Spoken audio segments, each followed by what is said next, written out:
Selamat pagi Pak Cliff dan teman-teman. Pada kesempatan kali ini saya ingin menjelaskan mengenai uji beda yang saya akan running di statistik dengan topik probabilitas perusahaan sebelum dan sesudah COVID di sektor energi. Jadi ini saya sudah mengumpulkan collecting data dan ada 15 perusahaan yang akan saya pakai di sektor energi, khususnya di subsektor gas and oil yang terdaftar di BEI Indonesia. Jadi di sini saya membandingkan ROA 2019 dengan ROA 2023 dan ada 15 perusahaan yang akan saya running. Jadi yang pertama saya akan melakukan uji beda terlebih dahulu. Jadi yang pertama kita copy datanya dulu, lalu kita masuk ke Stata. Lalu kita pergi ke data editor dan kita treat first row as a variable names. Nah, jika sudah, kita masukkan ini terlebih dahulu. ROA 2019, ROA 2023. Nah, ini tuh kita lakukan agar yang diuji normalitasnya itu data mentahnya, bukan residualnya. Lalu kita predik SR. Lalu yang pertama kita akan melakukan uji normalitas atau uji SK test gitu. Jadi kita SK test ROA 2019-nya dulu, lalu kita SK test ROA 2023. Nah, jadi interpretasinya itu dia tuh berdistribusi normal jika H0-nya itu diterima atau P-value-nya tuh di atas 0,05 gitu. Terus untuk uji normalitas ini, kita menggunakan uji Skewness atau kurtosis. Dengan hipotesis nol itu berarti data residualnya itu berdistribusi normal. Tapi kalau hipotesis alternatif atau HA, itu berarti data residualnya itu tidak berdistribusi secara normal. Nah, di sini p-value-nya yaitu 0,1934, di mana ini lebih besar dari 0,05.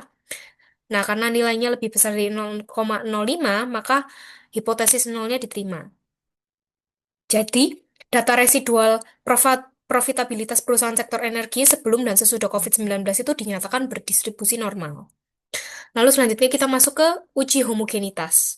Jadi untuk uji homogenitas kita komennya ini, SD test ROA 2019 sama dengan ROA 2023.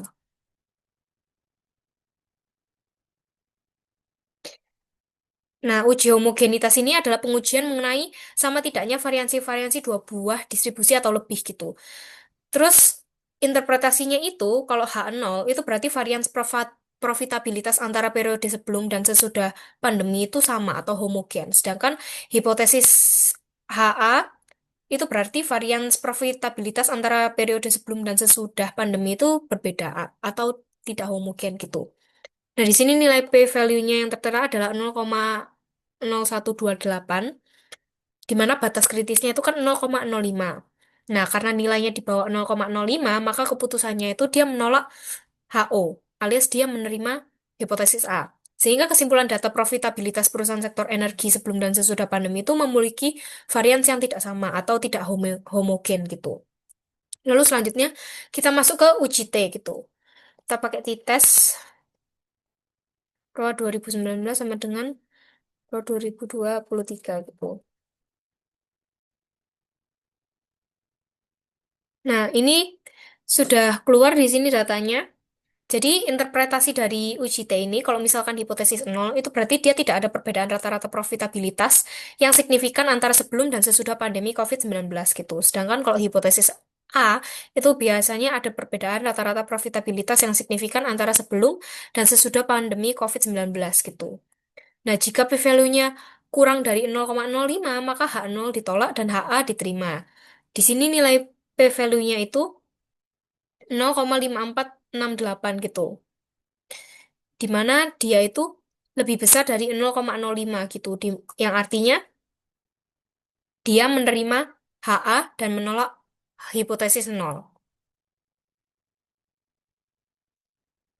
Nah, jadi kesimpulannya yaitu terdapat perbedaan yang signifikan pada tingkat profitabilitas perusahaan sektor energi antara periode sebelum pandemi COVID-19 dengan sesudah pandemi COVID-19 gitu. Oke, lalu selanjutnya saya akan menjelaskan mengenai uji regresi linear berganda. Jadi di sini saya menggunakan topik pengaruh profitabilitas dan leverage terhadap nilai perusahaan dalam perusahaan sektor energi. Jadi di sini saya sudah mendapat 25 perusahaan dari sektor energi yang terdaftar di BEI.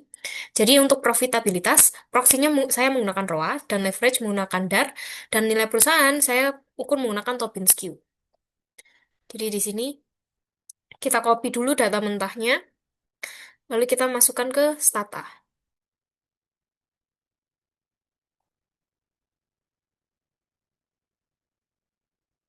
Oke.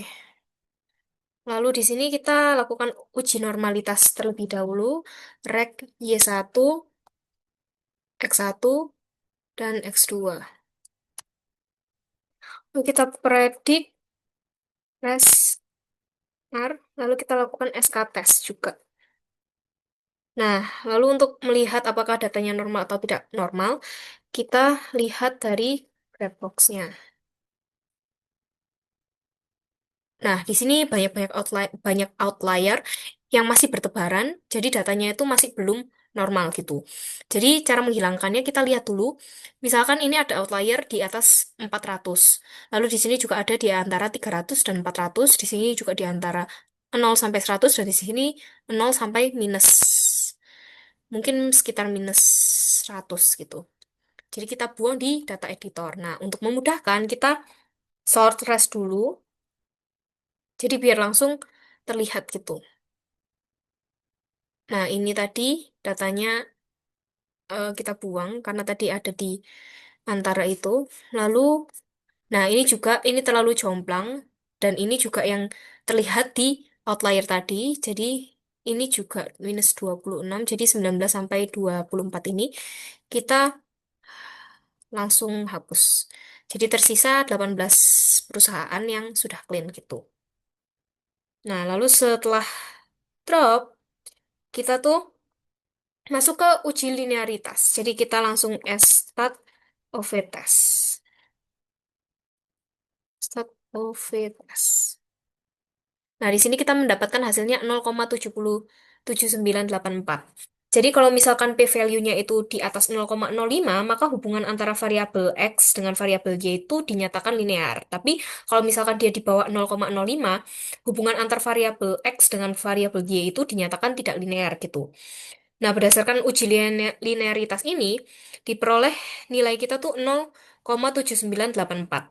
Nah, karena nilai tersebut lebih besar dari 0,05, maka dapat disimpulkan bahwa terdapat hubungan yang linear antara variabel X dengan variabel Y. Dengan demikian, asumsi linearitas dalam topik ini tuh sudah terpenuhi. Lalu selanjutnya kita masuk ke uji multikolinearialitas. Nah, kita pakai yang komen fifth ini. Nah, masuk segini. Jadi interpretasinya kalau misalkan nilai fifth-nya itu kurang dari 10, itu artinya dia tidak terjadi multikolinearitas. Kalau misalkan lebih dari 10, dia tuh terjadi multikolinearitas. Jadi modelnya tuh bermasalah. Jadi uji ini tuh dilakukan untuk mengetahui apakah terdapat korelasi antara variabel independen dalam model regresi atau tidak. Nah, hasil ini tuh menunjukkan bahwa variabel tersebut ada di 0,735488 ini, yang artinya lebih besar dari 0,10. Dan nilai fifth-nya itu sebesar 1,36, di mana ini tuh lebih kecil dari 10. Jadi dapat disimpulkan bahwa tidak ditemukan gejala multikolinearitas dalam model penelitian ini gitu. Lalu selanjutnya kita masuk ke uji heteroskedastisitas gitu. Jadi kita head test gitu. Nah, di sini dilihat ada hasilnya 0,9655. Jadi interpretasinya kalau propnya itu lebih dari 0,05, maka modelnya tuh bebas dari masalah heteroskedastisitas gitu. Kalau misalkan dia kurang dari 0,05, modelnya tuh terkena masalah heteroskedastisitas gitu. Nah, berdasarkan uji heteroskedasitas ini, diperoleh nilai sebesar 0,9655. Nah, nilai tersebut itu tuh lebih besar dari tingkat signifikasi sebesar 0,05. Jadi dapat disimpulkan bahwa tidak terjadi gejala heteroskedastisitas dalam model regresi ini gitu. Lalu selanjutnya ada uji autokorelasi. Tapi karena saya tidak menggunakan time series, jadi kita tidak perlu melakukan uji tersebut. Jadi kita langsung ke uji regresi linear berganda gitu. Langsung masukkan lagi reg. Y1, X1, dan X2-nya, lalu VCE, fokus. Nah, jadi ini. Jadi kalau misalkan ini prop lebih dari F-nya tuh 0,074 gitu. Jadi kalau misalkan propnya itu kurang dari 0,05, itu tuh hipotesis A-nya itu diterima. Jadi hipotesis A itu adalah variabel independen secara bersama-sama yang berpengaruh signifikan terhadap variabel dependen gitu. Sedangkan hipotesis nol itu variabel independen yang secara bersama-sama itu tidak berpengaruh signifikan terhadap variabel dependen gitu. Jadi kalau propnya lebih kecil dari 0,05 maka HA-nya itu diterima atau signifikan. Tapi kalau misalkan lebih dari 0,05 kayak ini 0,0741 ini, maka kita gagal menolak hipotesis nol. Jadi, kesimpulan secara keseluruhan, variabel-variabel independen dalam model penelitian ini tidak berpengaruh signifikan secara sama-sama terhadap variabel dependen pada tingkat kepercayaan sekitar 95% lah. Terus juga uji linearitasnya juga terbukti kalau misalkan menunjukkan nilai 0,7984 di mana dia tuh lebih besar dari 0,05 yang berarti hubungan antara variabel independen sama dependen itu benar-benar bersifat linear. Terus untuk uji multikolineritas itu tuh nilai fifth-nya kan sebesar 1,36. Nah, itu tuh modelnya terbukti bebas dari multikolineritas yang menyatakan bahwa tidak ada korelasi yang berlebihan antar variabel bebas tersebut. Terus untuk uji heterokedasitas itu, nilai propnya itu kan sebesar 0,9655 yang menunjukkan bahwa modelnya itu tidak mengalami masalah heteroskedastisitas gitu. Sehingga model ini tuh stabil dan layak untuk digunakan gitu. Nah, itu yang saya bisa jelaskan mengenai uji beda dengan uji regresi linear berganda. Semoga ilmu ini bermanfaat. Terima kasih.